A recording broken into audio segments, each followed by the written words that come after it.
Welcome back to our weekly walkthrough, where we bring the above, below, and talk about the transits you should know. So we are in the week of January 26th through February 1st. And we finally have Neptune moving back into Aries, which has been big astro news for over a year now. And this is because it's going to stay there for over 10 years. It's not a short transit. It is the next phase of collective movement, because Neptune really does have a lot to do with the collective. Collective themes, fiction, ideas, ethos, aesthetics, and all of that is coming in for a change. It's also big news because Neptune will be ruled by Mars. Very different vibe than Jupiter, which is the ruler in Pisces. With this, Mars is also not really inactive this week, but we'll get to that. To start, we have two cards for the week. We have the Eight of Wands reversed, and we have the Wheel of Fortune. This feels like more communication disruption, more issues, potentially with technology. We've already seen that. Some big apps are going down and people are bailing out, which is also why my recording looks different this week. Things are changing. There's an increase in control over who can say what and when. And with that, we really need to be paying attention to what's happening right now. Like this year is not a year to just kind of assume it's going to take care of itself. It's a year to be proactive. But what happens this week is going to be one of those transition points where, things aren't really going to look the same. And we've been seeing that. I don't think it's going to come out of nowhere. I think it's going to be heavily telegraphed based on what we've previously seen. But definitely pay attention to communications, pay attention to miscommunications, and really be thinking about who is controlling the narrative. That was big vibe last week too. Monday, we have our Page of Coins. And this Page of Coins is missing an arm. It's from Maker's Tarot. And with that, I want you to focus on what are the missing pieces for what we're trying to build? Because we have a nice exalted moon Monday in Taurus, but we also get contact with the North Node, which is, our monthly little check-in, and it's a little bit more harmonious because it's a sextile. But then we get a square to Mercury and a square to Venus in Aquarius, and then we get Neptune moving into Aries at 10:34 a.m. Mountain Time. And then we get a sextile with Jupiter, and it feels a lot like, okay, we're trying to figure this out. We're trying to build it. Oh, wait, what's going on? Where are we? What's happening? Hold on, that wasn't what we were talking about.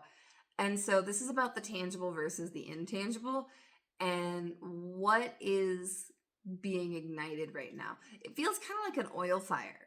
Like when I feel into Neptune and Aries, it's that dark, acrid smoke that is both hard to see through and kind of unpleasant. Of course, there's more to it than that. No transit is all negative, but I just want you to be prepared. We also have Tuesday, Page of Cups. And this Page of Cups is very lush and kind of abundant. There's a lot more in the fishy action going on. And I actually often mistake it for the Ace of Cups because there is a quality of beginning to it, but with the page, we're really looking at this indulgence. And so I want you on Tuesday, as the Taurus moon conjuncts Uranus, and then that also means Algol. It's a little dicey energy, and it's at 9:42 a.m. Then we get a sextile with Saturn before it drops into Gemini. In Gemini, we get a sextile with Neptune and Aries. Then at 4:01 p.m., we have Mars conjunct Pluto.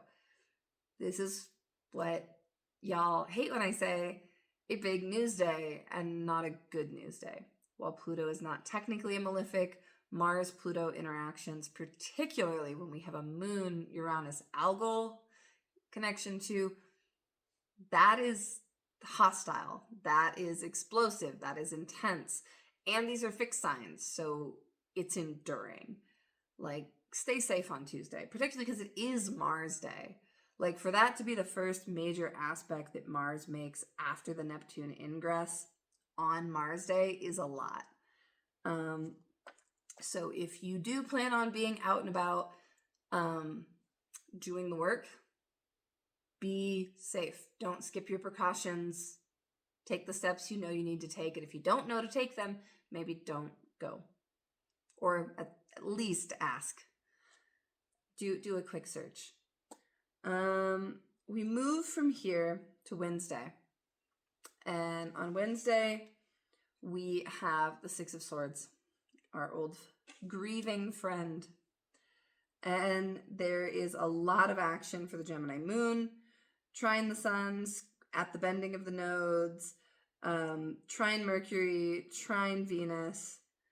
And it feels very fast. It feels like we are moving, we are helping people. It also has some rescue mission vibes, like trying to take people from the tragedy onward. So moving through whatever happened Tuesday and doing it in a way that is of the service to collective. But the Gemini nature of it, particularly with a certain regime, makes me think that there's going to be two different narratives about the tragedy. Shocking, I know.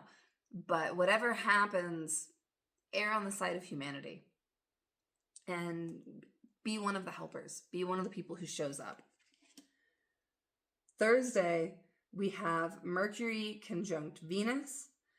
We have the Gemini moon sextile Chiron and square Saturn before moving into Cancer, where we'll get our first Cancer moon square Neptune and Aries, which will become the vibe for, again, well over a decade. And on Thursday, we have Elder, and we have the World reversed, again, from the Maker's Tarot, which is some sign action. And this feels like looking to the leaders, looking to the people who know what they're doing, looking to the elders, and recognizing this is not the end. This is not the end of the cycle. There is more to come. There is more to do, and we can't quit now if we are going to break this cycle. On Friday, Cancer moon trines the North Node and conjuncts Jupiter. And we have the Phoenix version of the Ten of Wands. This is burnout with a purpose. This is crossing the finish line to make something new. But we also have the Eight of Cups and a need to make meaning of those deep feelings and to put them in order, not just to grind through them. We hit Saturday, and we have the Cancer moon square Chiron, sextile Uranus, trine Saturn, before moving into Leo, where we get our trine to Neptune and an opposition to Pluto. And on Saturday, we have the Five of Swords reversed.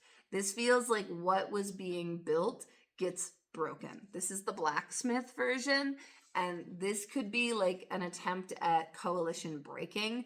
This could be an attempt at damaging effective tools. This could be a sense of deliberate betrayal. So on Saturday, I want you to, again, just like this whole week, be careful. Like, anyone who says we're not in trying times has blinders on. And in your personal life in particular, for some of you, this may be about a conflict to set aside. This may be about, all right, that we've had this fight 1,000 times and it's not going anywhere. And like letting yourself really take that break on Saturday to reframe what hurts into something a little bit more constructive. On Sunday the 1st, we get our full moon at 3:09 p.m. in Leo. It's opposing Mars. I'm not in love with it. And we do have the star reversed. So anytime we see the star reversed, keep the faith in yourself. Keep the faith in the things that you can control, your beliefs, your attitudes, your actions. Don't lose hope. Don't lose hope. For real. It's what gets us through. All right, y'all. Happy week. You've got this. Let me know in the comments if I can do anything to help.